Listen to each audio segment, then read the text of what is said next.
The angel of the Lord. Rashi says in his introduction to Zechariah chapter 1, the prophecy of Zechariah is extremely enigmatic because it contains visions resembling a dream that requires an interpretation. We cannot ascertain the truth of this interpretation until the teacher of righteousness comes. Nonetheless, I will put my heart to recounseling the verses one by one, according to the interpretations that resemble it, and follow the interpretation of Jonathan. This is God's test for the Jewish people, in particular the Jewish leaders. God's test of who the descendant of David is. The man described in Isaiah 53, the teacher of righteousness. That's who Rashi, known as one of the first rabbis to say that Isaiah 53 described the people, the Jewish people, as the patriarch Israel. Then here he is in Zechariah saying, we got to have to know the truth of at least chapter 1 of Zechariah, to know its truth, because we can't do it. And no Jewish man, religious, academic, commentator, or otherwise, has ever had the answer to this. And yet this video is going to give it to you. Why? I'm a teacher of righteousness.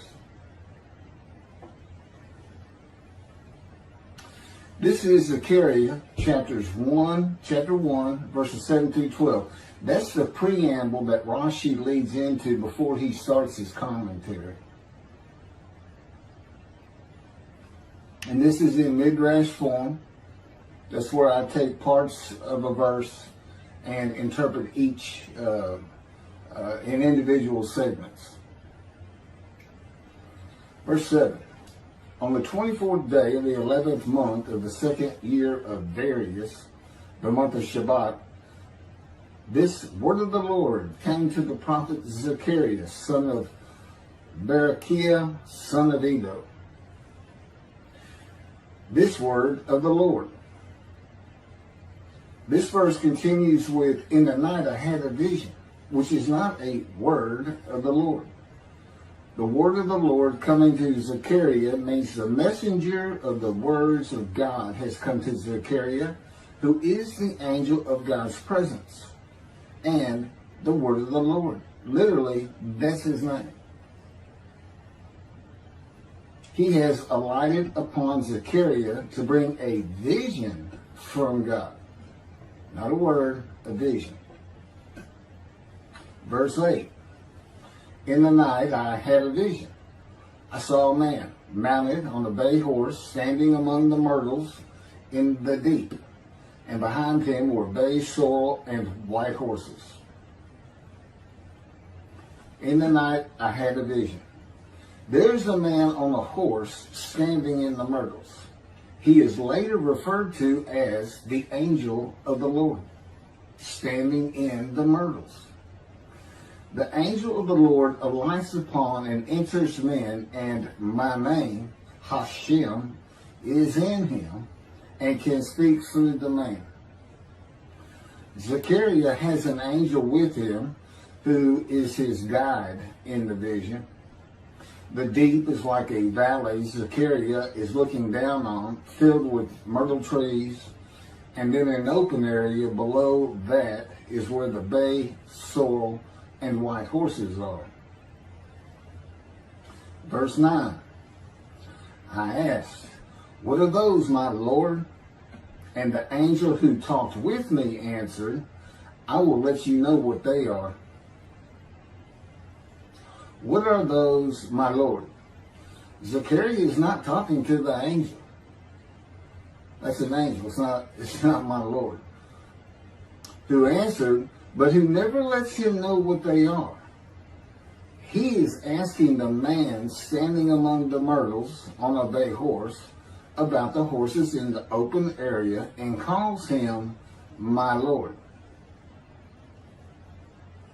Verse 10.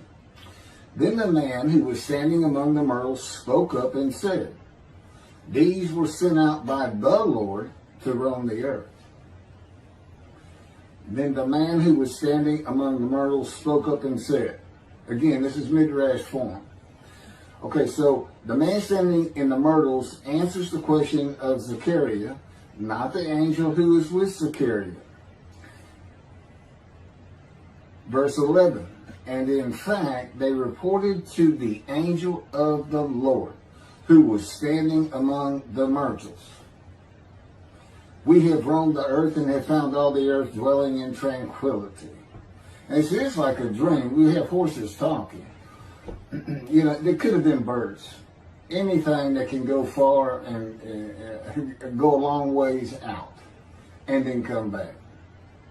In this case, for this story or for this dream that was given to Zechariah, it's horses. And in fact, they reported to the angel of the Lord. They who reported are the horses who have gone to and fro throughout the earth, and they spoke the report to the angel of the Lord, who was standing among the myrtles. The angel of the Lord, who was standing among the myrtles, has alighted upon and entered the man standing amongst the myrtles. The angel of the Lord is using this man as his visible presence. You cannot see the angel of the Lord. Just as he once used a burning bush for his visible presence, and God spoke through him to Moses. Not just as his visible presence, he also used the man to say, these were sent out by the Lord to roam the earth. In other words, it sounded like the answer was coming from this man. But it's coming from the angel of the Lord, and God is in that angel, his presence. Because that's the angel of his presence. You can find that in Isaiah chapter 63. I don't recall the verse. I never see anything on the angel of his presence. Wherever God's presence is, the presence that enters the temple, I never hear any mention of the angel that has to be with him. Why? It's the angel of his presence, who is the angel of the Lord. Yeah, I believe, and I'm not certain about this, but I've heard it at least one or two times, and that is Christianity believes the angel of the Lord is Jesus Christ. Thereupon the angel of the Lord exclaimed, O Lord of hosts, how long will you withhold pardon from Jerusalem and the towns of Judah, which you placed under a curse 70 years ago? Thereupon the angel of the Lord exclaimed. Okay, so the angel of the Lord exclaimed through the man. Zechariah heard the words come from the man standing in the myrtles. It is the only way Zechariah could have heard the words. The angel of the Lord can only speak to the man he has alighted upon. Ezekiel describes this as, a spirit entered into me and set me upon my feet, and I heard what was being spoken to me. O Lord of hosts, how long will you withhold pardon from Jerusalem and the towns of Judah, which you placed under a curse 70 years ago? The following verses are from the book of Isaiah regarding this curse. Isaiah chapter 43, verse 2. So I profaned the holy princes. I abandoned Jacob to proscription and Israel to mockery. That, of course, is God speaking. The profaning of the holy princesses is God's prophecy of the banishment of King Jeconiah and all his offspring from ever ruling over Judah and Jerusalem again. The line of the kings of Judah ended. The line described king by king in the first book of the New Testament of Christianity. the line of Jesus. The abandonment and mockery are God's prophecy that the northern kingdom and the southern kingdom of the Israelites would be defeated and deported from the promised land. Isaiah witnessed the deportation of the northern kingdom, but the deportations of the southern kingdom were many years after his death. This is chapter 43, verses 5 through 7. Fear not, for I am with you. I will bring your folk from the east, will gather you out of the west. I will say to the north, give back, and to the south, do not withhold. Bring my sons from afar, and my daughters from the end of the earth. All who are linked to my name, who I have created, formed, and made for my glory. Okay, this is God's prophecy that all the tribes of Israel would return from the Assyrian deportations of the tribes east of the river Jordan that were Reuben, Gad, and the half tribe of Manasseh, and all the tribes of the northern kingdom deported by Assyria, defeated and deported, and the Babylonian deportations of the southern kingdom. It is a prophecy that is specific to the Assyrian Babylonian exiles. This prophecy was fulfilled according to the books of Ezra and Nehemiah and their account of all 13 tribes returning to the southern kingdom of the lands of Benjamin and Judah. Jerusalem is within the lands of Benjamin, and his lands are considered part of the kingdom of Judah, since that is where the kings of Judah rule from. 10 tribes being lost and not returning is a myth. When the 7th month arrived, the Israelites being settled in their towns, the entire people assembled as one man in Jerusalem, as the man Israel, all of them. When the people Israel gather as one man, it is all 12 tribes who were allotted lots of the promised land, and the Levites, they did not receive a portion. They were allowed to go from lot to lot, tribe to tribe, and everybody was supposed to take care of them. The Levites, that would be Levi, the son Levi, the priestly tribe without an allotment of the promised lands. Judahites and Benjaminites alone are not Israel, though all references to Israelites would include them. All of Israel had returned together to Jerusalem and Judah, mindful of the imported Gentiles in the northern kingdom, imported by the Assyrians, many of whom tried to stop the building of the second temple. This is why everybody returning, all 13 tribes, all went to Judah. The northern kingdom was occupied by Gentiles, I would assume Assyrians and Arabs.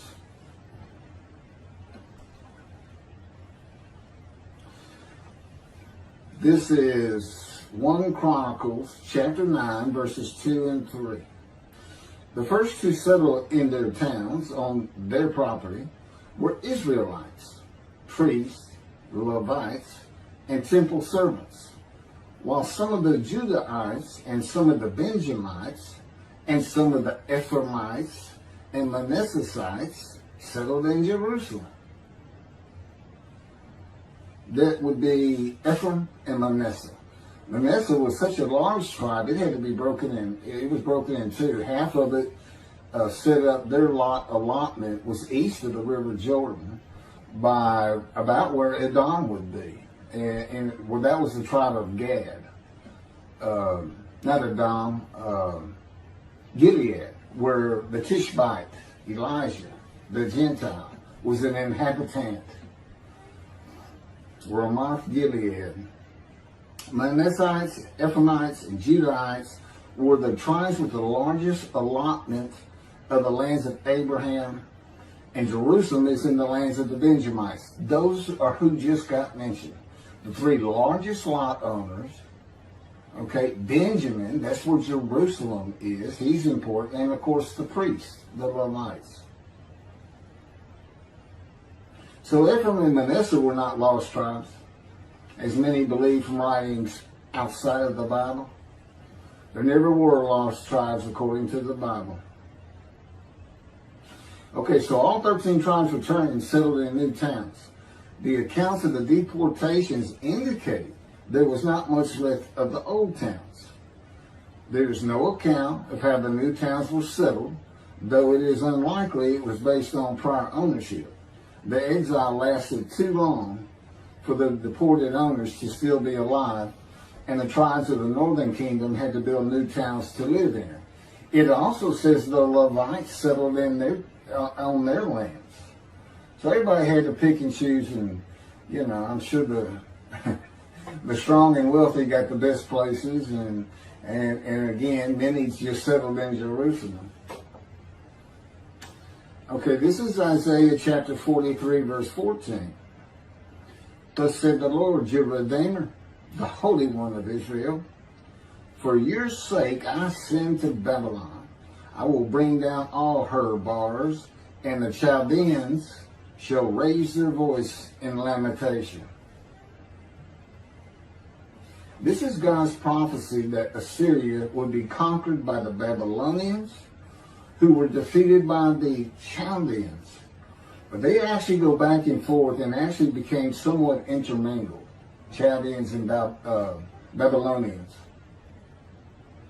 And that he would raise up the Gentile anointed king Cyrus of Persia to conquer them, to clear the way for all the tribes to return. That's how he cleared the way to the desert, or made rivers for them. Basically, he got Cyrus to release them. Chapter 43, verse 25. And I never hear anything about this. It is I who, for my own sake, wipe your transgressions away and remember your sins no more.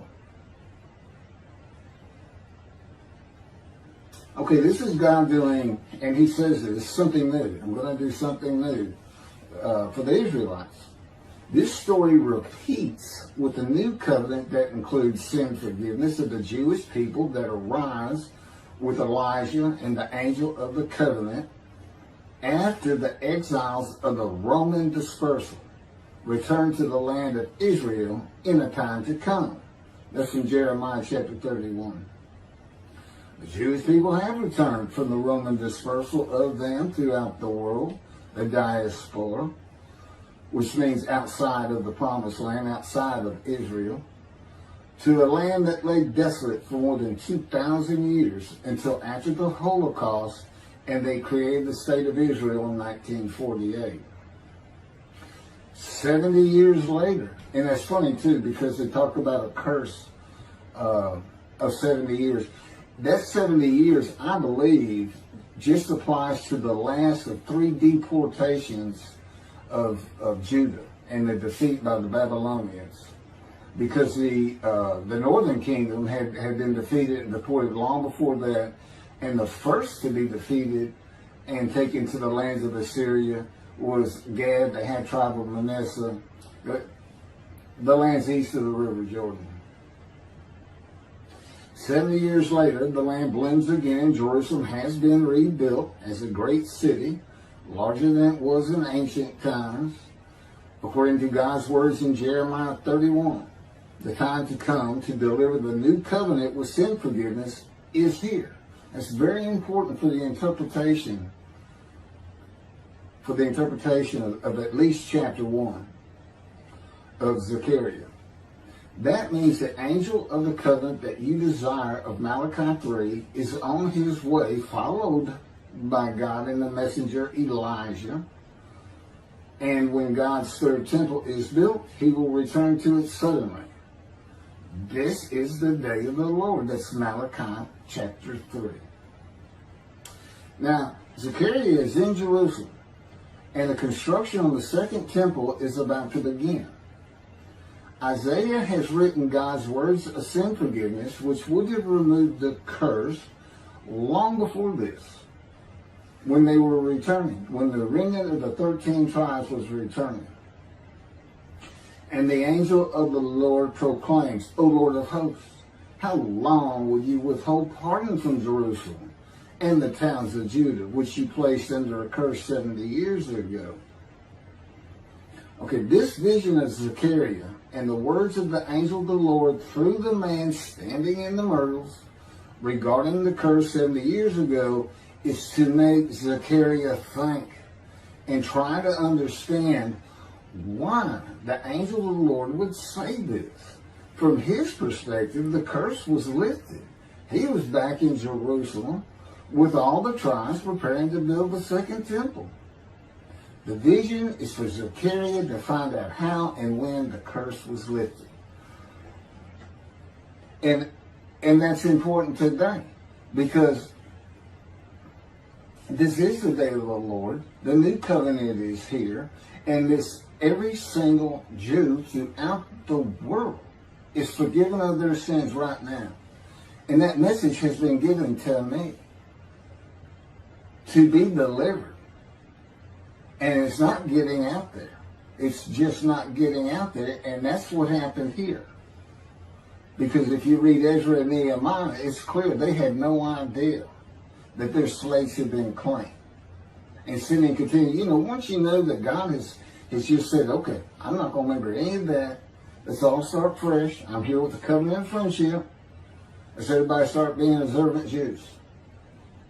Okay? Which would include going to Yom Kippur. Having a slate clean does not mean you have a lifetime now of sin forgiveness. The books of Ezra and Nehemiah reveal, this is how God had me write it down. This is from the book, Isaiah 53, in the day of the Lord, that was dictated to me. The books of Ezra and Nehemiah reveal that the 13 tribes did not know they had been right. We had to wait for the teacher of righteousness to know. And this is another thing I never see in this Messianic era that is taught, that is coming, is that God is with the descendant of David as he was with Moses. I mean, just right there with him.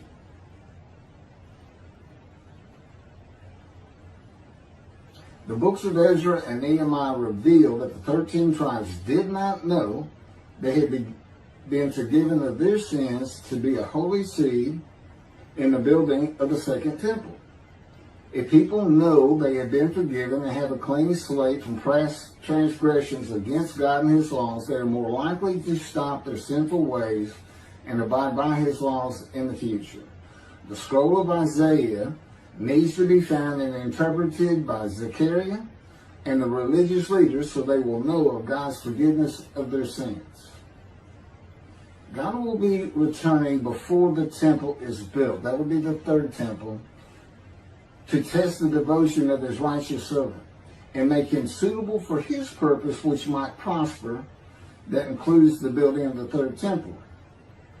This would begin when his spirit alights upon the anointed one, Moshiach. His presence with his righteous servant will be necessary for the temple to be rebuilt.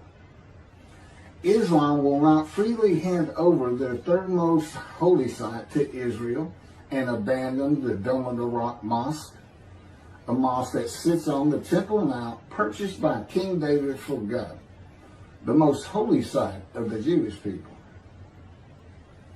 With God is the angel of his presence who is already on the way. You want me to skip that? Okay, this has been covered in other videos more than once.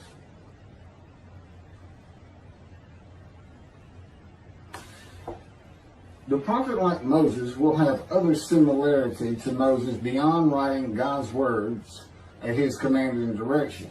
As this was written, at God's command and direction, I typed those words. To the greatest degree possible for any human being, Moshe's identity and existence became one with the Creator. Now that's who you're looking for when you say the prophet like Moses. It's not Joshua. I've heard that one. Which is, it says right there on that page, there's never been another prophet like Moses. Well, his attendant Joshua standing right there. If that's... Anyway.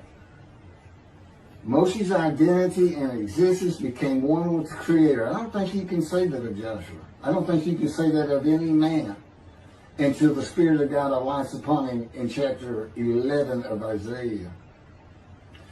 He surrendered himself to God to the extent that our sages say the Shekinah, divine presence, which is the angel of his presence, who is the Holy Spirit. He's an angel, and his body is not human form with wings. His body is the Spirit of God. Wherever God is, his Spirit is. Wherever his presence is, the angel of his presence is. They're always together.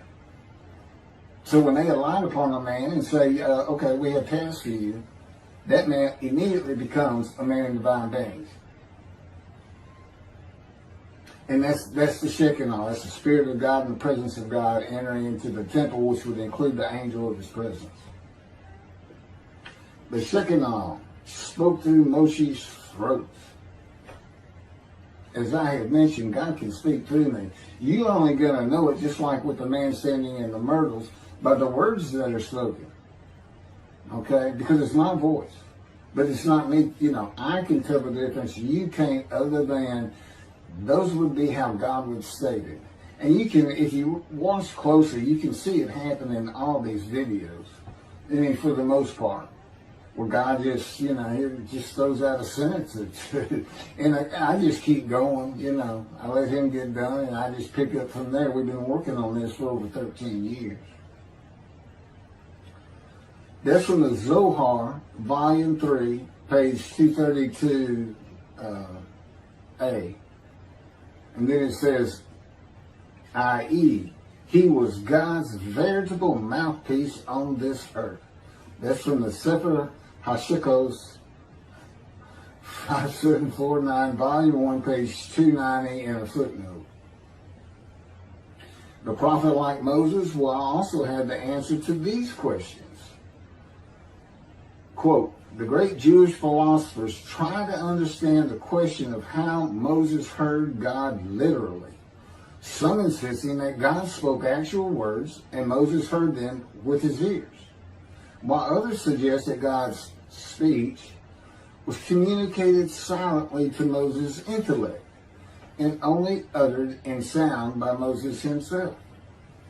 Maimonides, Rambam, even as he affirmed the communication between God and Moses as a fundamental Jewish belief, ultimately conceded the mysteriousness of that process.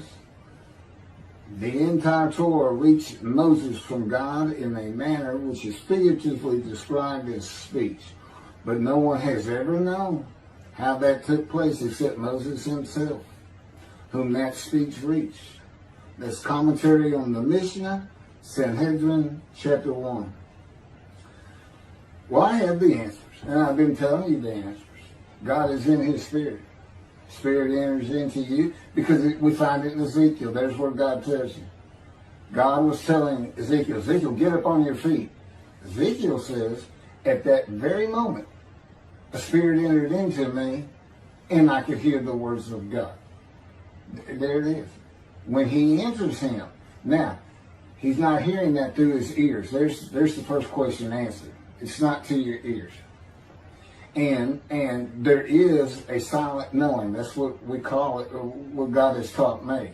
Now, generally, I just hear words as though they came in through my ears and they're in my mind, as though my eyes and my ears have perceived.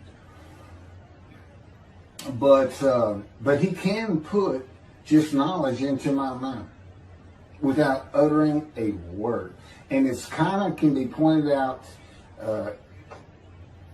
easiest with when he comes to a man, and like he came to Samuel, and Samuel just says, here I am. It's as though before he speaks to you, and this is what happened with me, he put in a knowledge in my mind that the God of creation was about to speak to me. And so when he did speak, it was as though he had always been there speaking to me. Not unlike how Adam